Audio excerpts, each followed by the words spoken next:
Well, hello there. I hope everybody's doing good.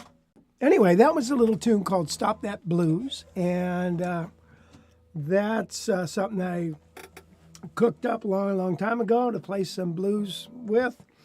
And I wanted to show this guitar. It's a Heritage 535, and I bought this at a guitar show about 6 months ago. Well, maybe not quite that long, 3 or 4 months ago. And I put it up for sale last night, and somebody bought it. And so now I gotta send it to them.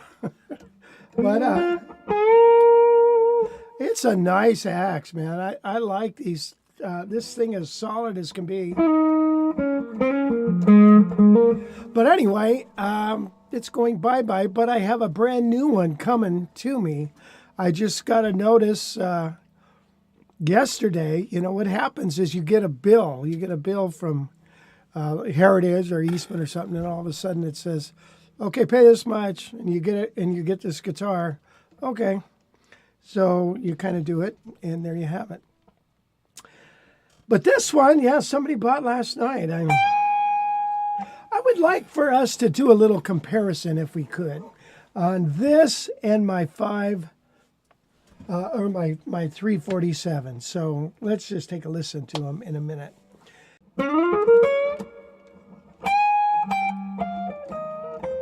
These are 10s.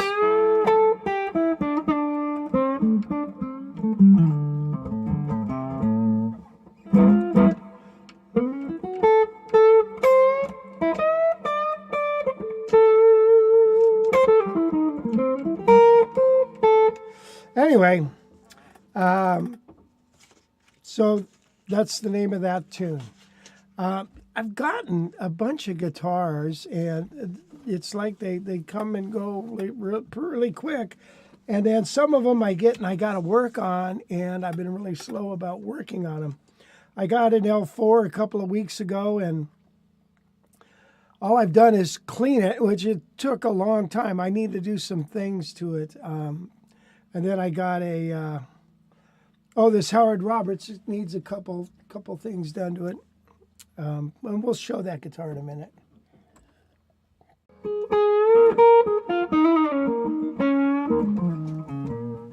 And here it is without distortion. Front pickup, we're just, wow, I had that a lot louder, didn't I?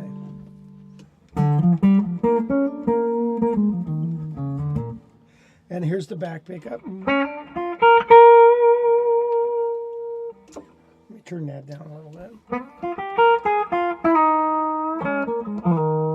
And the middle position. You got to have them both up to hear it.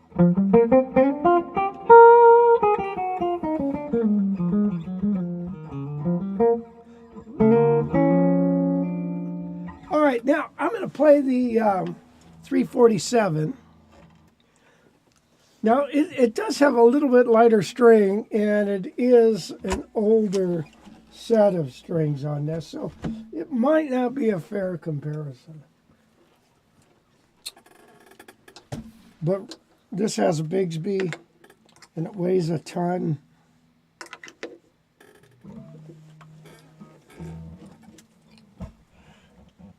Bixby, Arizona, that's where we want to go. All right. Let's hear this with a little distortion, shall we?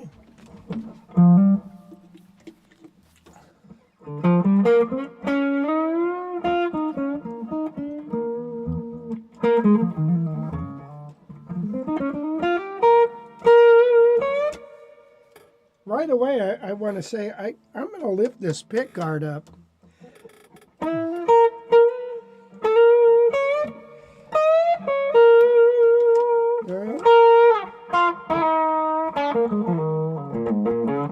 Let's hear it without distortion. Front pickup.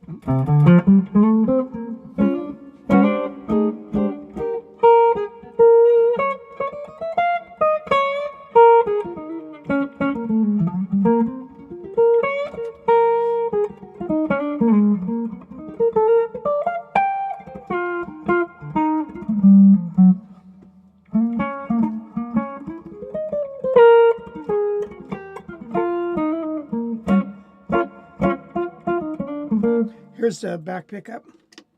A little different, huh? It's not as bright. Here's the middle position.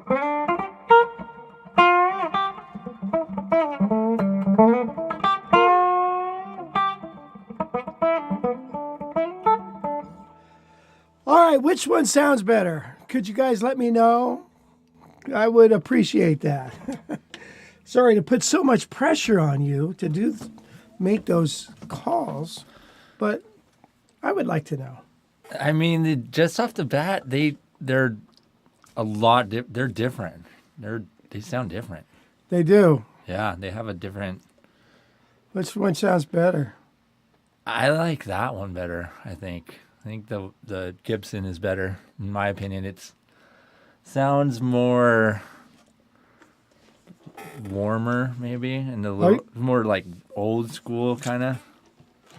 Huh, interesting. And then I think the other one just sounds more kind of just new school. Like you bought, like it's a newer guitar. How old is that Gibson? 70s. Yeah. So I wonder if I'm gonna turn my fan on. Yeah, I wonder if that has to do with anything there. If it's older, but it just sounds older. It does. Sounds older and yeah. Well, thank you. Thank you for helping me make that decision because I've been stressing out about this. I stress out about these things, you know. I wrestle with this. Should I keep this? Should I let it go? Blah, blah, blah. Anyway, the 535 is bright. Really? Oh, well, that's interesting because in your hands, it's just the opposite, honey. To me, it's weird. Remember, Phil Kagi said that he was at a show one time, and Phil came in and he wanted to play my guitar, and he said, "Wow, this guitar sure sounds different in your hands than it does out there," and that's true. Well, I guess I'll keep the 347. I had somebody want to buy it, and I almost sold it, and I thought, I'd get it, you know. I mean, isn't that harder that you don't see a 347? You see, 335s everywhere, but a lot less 347s. And plus, what's the difference? Well, it's got 12 more. See, 347 minus 335 is 12, so it's got a dozen more. Yeah, a dozen more what? Nothing. Okay, well, this has, Grains number of wood. one, it's got a maple neck. That's three-piece. And it's also got a thing of brass under here. Some kind of piece of brass under there. It's got a coil splitter. And, of course, it's got ebony fretboard. Of course, that had an ebony fretboard. And it's got a brass nut. And so it's a little different. And it's, so, yeah, it's a little different. A brass nut. That's kind of I've never heard of that. Really? That's a thing. Yeah. It was supposed to give you more sustain, more metal on your guitar. You play more heavy metal. Huh.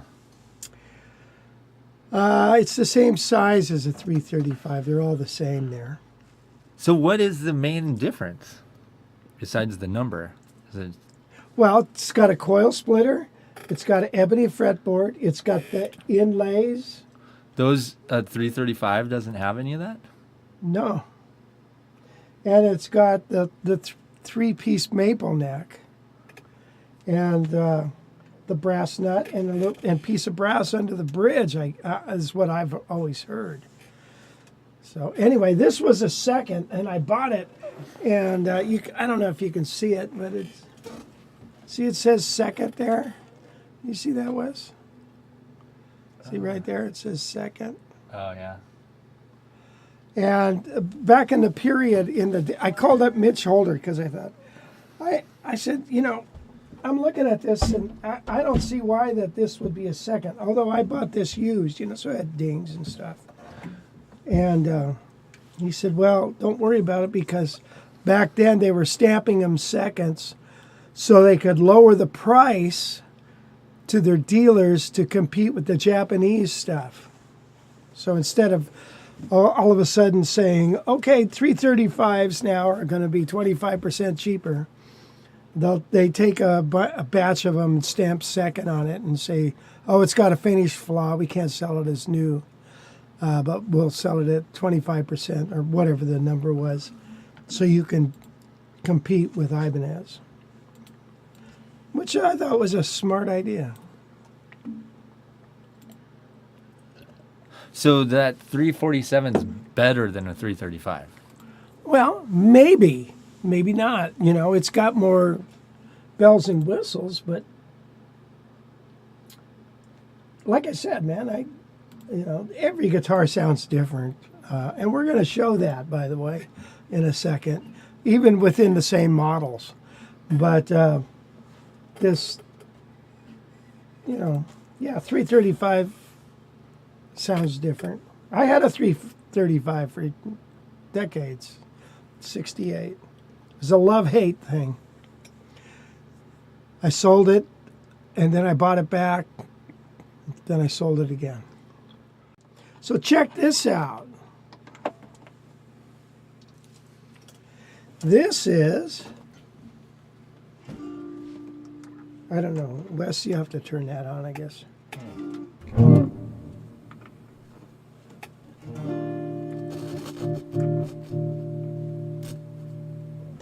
This is a Dwayne Eddy.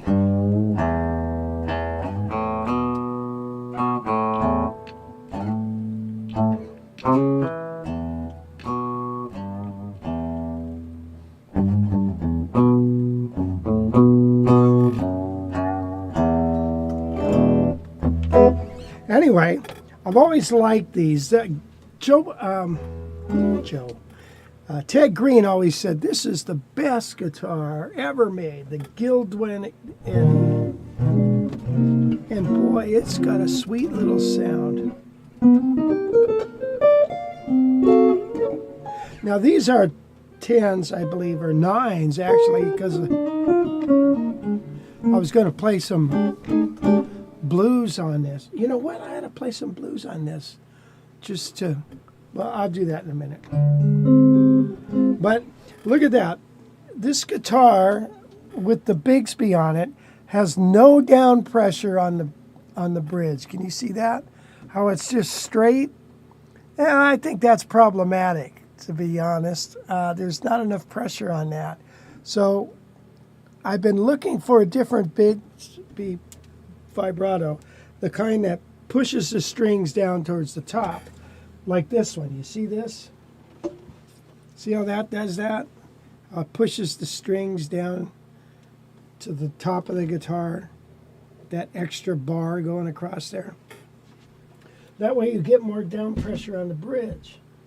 So, so what you have to do, though, you have to drill a hole in the top because to keep that, you got to put screw holes in it. So I'm just kind of wondering about that too. Isn't that a pretty sound though? Let's play this song.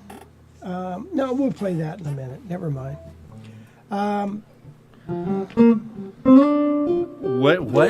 Who's Dwayne Eddy? Was he a country guy or? Dwayne Eddy, yeah, man. He wasn't a country guy. He was a instrumentalist pop music. He became country, but that tune I tried to play.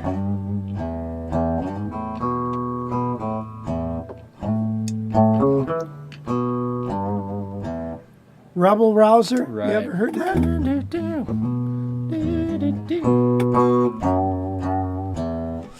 Yeah. That's like quasi surf. Well, it was pre-surf.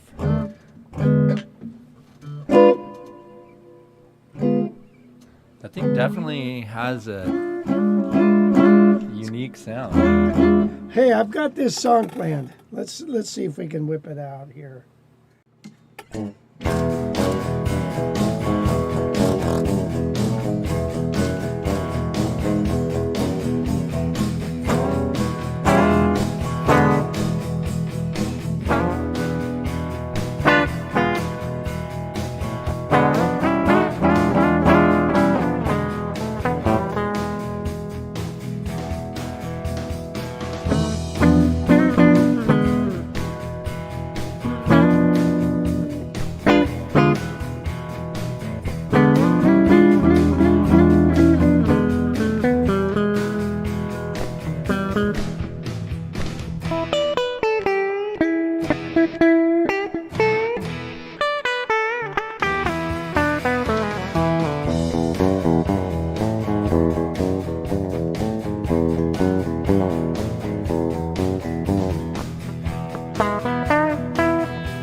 Never mind.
Yeah.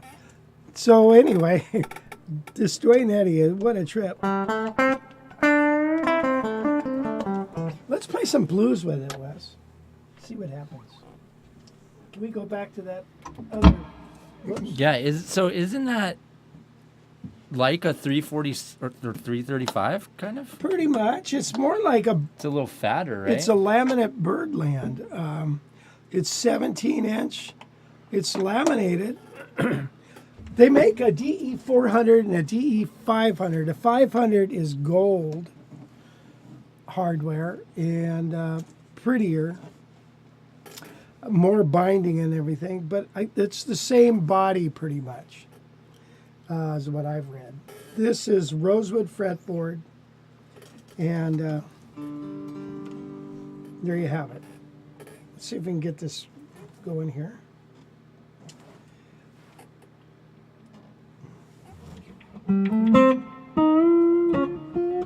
Let's see.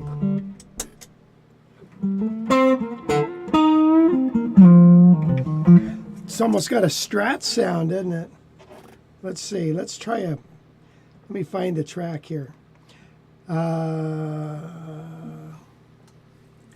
So, you know, that's why it's strung with these strings, is because I was going to, you know, play some blues with it, but then, you know, it's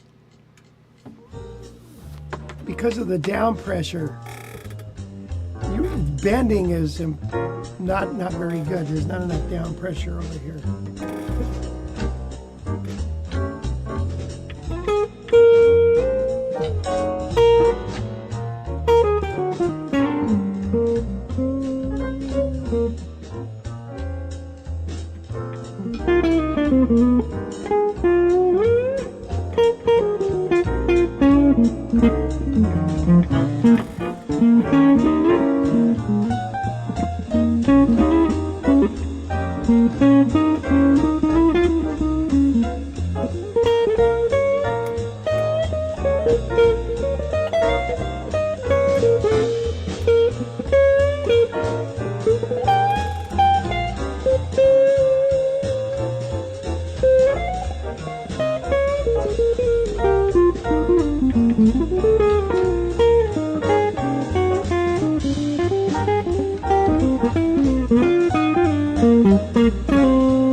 it works well for blues or not. I don't know. What do you guys think?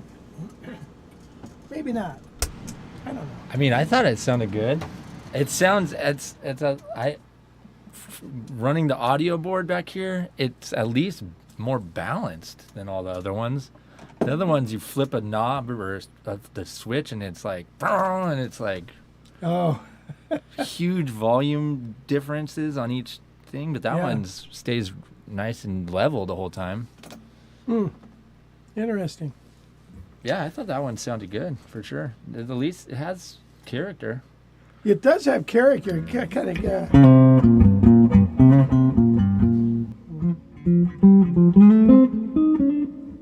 Whoa. Verb City.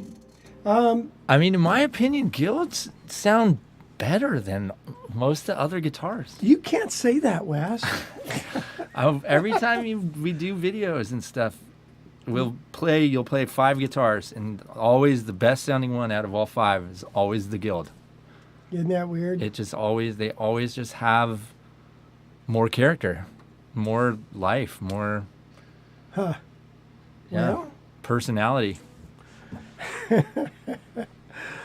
Well, yeah.